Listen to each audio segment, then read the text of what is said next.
ভালো গেছে because of চারপাশে মানুষজন, আলোচনা সমালোচনা সবই ছিল এবং সব কিছু পরে আমাদের যে প্রেজেন্টেশন সব কিছু মানুষের ভালো লেগেছে এবং আমরা কিছুটা চেষ্টা করেছি আমাদের যারা অডিয়েন্স তারা যেন একটু শিশুতোষ হয় বিকজ আমরা এই যে সিরিজটাকে আমরা টেনে নেব সামনের দিকে, তো আমাদের অডিয়েন্সের জন্য একদম বেসিক থেকে শুরু হয়।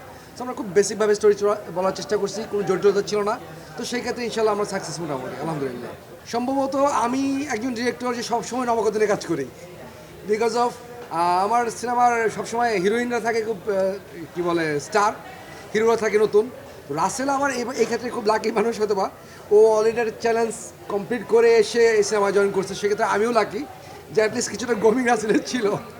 তো আমার কাছে মনে হয় কি, মানে যদি আমরা ভালোভাবে স্টোরিটাকে সবাই আর্টিস্টদের মিলে বসে গল্পটাকে চমৎকারভাবে শেয়ার করতে পারি না, নতুন পুরানো কিছু না, সবাই ভালো করবে আশা করি। এখন আজকাল শুরুটা হয়েছে, কালকে আরও ভালো করবে।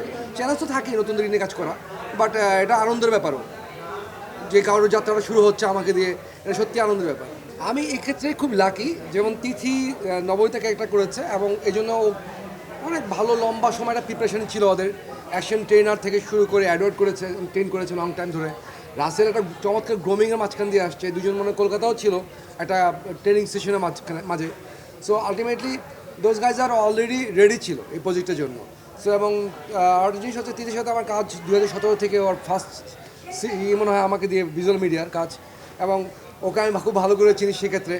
এবং সিনেমাটা ফার্স্ট ডেবিউ হলো আমাকে দিয়ে, এটাও খুব লাকি। রাসেলের ক্ষেত্রে যেটা হয়েছে যে রাসেল যখন রিলেটেড শোটা করে আমি জানতাম আমি ফিল্মটা বানাবো। সো আমি ওকে খুব অবজার্ভ করতেছিলাম যে আসলে ওর উইকনেস স্ট্রং পয়েন্ট কী, তারপরে হিজ বাড়ি গুড বাড়ি, তার সাথে আমার লং টাইম একটা রিলেশন হয় এবং খুব শর্ট টাইমে ও জিনিসগুলো খুব তাড়াতাড়ি অ্যাডাপ্ট করতে পারে। তো আমাদের কমিউনিকেশনটা খুব ভালো ছিল। তারপরে আমার মনে হচ্ছে যে that was too good journey with them.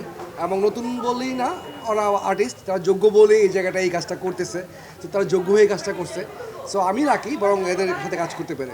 আমি তো অবশ্যই ওই দিন ধরে নিছি যেদিন ওকে নিয়ে কাজ করা শুরু করছে, বিকজ অফ আমি খুব স্ট্রংলি বিলিভ করি ও সবচেয়ে ওয়েল ডিজার্ভ মাসুদ রানা, যাকে আমি যাকে নিয়ে কাজটা করতেছি 100% আমি কনফিডেন্ট ছিলাম যে ও ভালো করবে এবং হি ডিড ইট। এবং দেখবেন যে আলটিমেটলি ও অলরেডি একটা জায়গা তৈরি করে ফেলছে নিজের। অ্যাজ এ ডিরেক্টর এটা কমপ্লিট আমারও এটা পড়েছে উত্তর দিবে, কারণ আমি এসে আমার এই গানটা থাকুক না, যেহেতু আমি ভেরি নাইস কোয়েশ্চেন, আমি এই কোয়েশ্চেনের জন্য অপেক্ষা করতেছিলাম এই ধরনের একটা কোয়েশ্চেন আমাকে খুব করুক, আমি যেন বলতে পারি। হ্যাঁ, আমি যখন গানের প্ল্যান হয় আমি একটা গানের জন্য রেডি ছিলাম, সেই গানটা হবে হচ্ছে সিনেমা শেষে আমরা একটা ইন্টারভিউ উঠাবো, ওখানে একটা গান ঠিক আছে।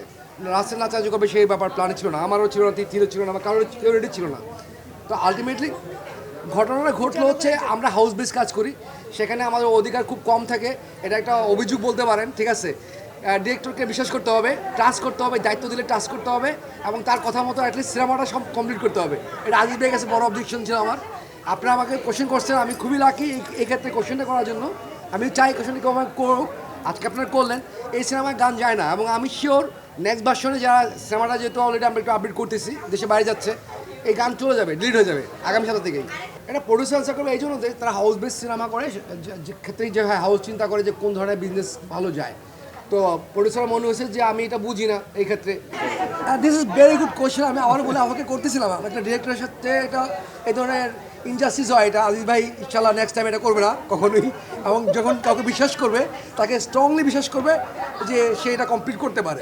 আমি একটা জিনিস বলতে চাই যে এই সিনেমাতে নায়িকা বলতে শব্দটা নাই। হ্যাঁ, এখানে কোনো নায়িকা নাই। রাসেল রানার মাসুদ রানার যে চরিত্র, সেখানে সে বিভিন্ন সময় প্রেমে পড়ে, প্রত্যেকটা মেয়েরই প্রেমে পড়ে। সে ফ্লার্টিং করতে পছন্দ করে। 2 মিনিটে তার একটা মেয়েকে ভালো লাগলে 2 মিনিটে তার সাথে ভালো সম্পর্ক হয় এবং 1 মিনিট পরে ভুলে যায়। এটা হচ্ছে মাসুদ রানার ক্যারেক্টার। তো সেক্ষেত্রে অনেক নায়িকা আসবে, বাট নায়িকা শব্দটা আমরা ইউজ না করে নবনীতা একটা permanent character of the Masud Rana সিরিজের। তো নবনীতা ক্যারেক্টারটা সে পোর্ট্রেট করছে, নায়িকা ক্যারেক্টার না। আমার তো মনে হয় যে as a spy she looks too good এবং তাকে দেখতে সেই ফিলটা চলে আসছে। আমার তো মনে হয় যে প্রথম সিনেমা হিসেবে ওরা খুব ভালো করছে। আমি জানি না, দর্শকের বিভিন্ন পার্সপেক্টিভ থাকে, যেমন আপনি চাইলে টম ক্রুজেরও অ্যাক্টিংয়ে ভুল ধরতে পারেন, সেটা ব্যাপার না। বাট আলটিমেটলি আমার মনে হয় যে নবনীতা ক্যারেক্টার যতটুকু ছিল তারা 5 নাম্বার পাবে অবশ্যই।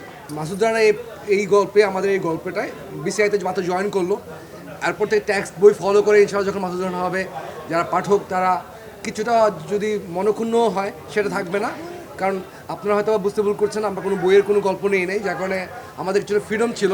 ইনশাল্লাহ নেক্সট যেটা বই ট্যাক্স ফলো করা হবে দ্যাট উইল বি পারফেক্ট ইনশাল্লাহ।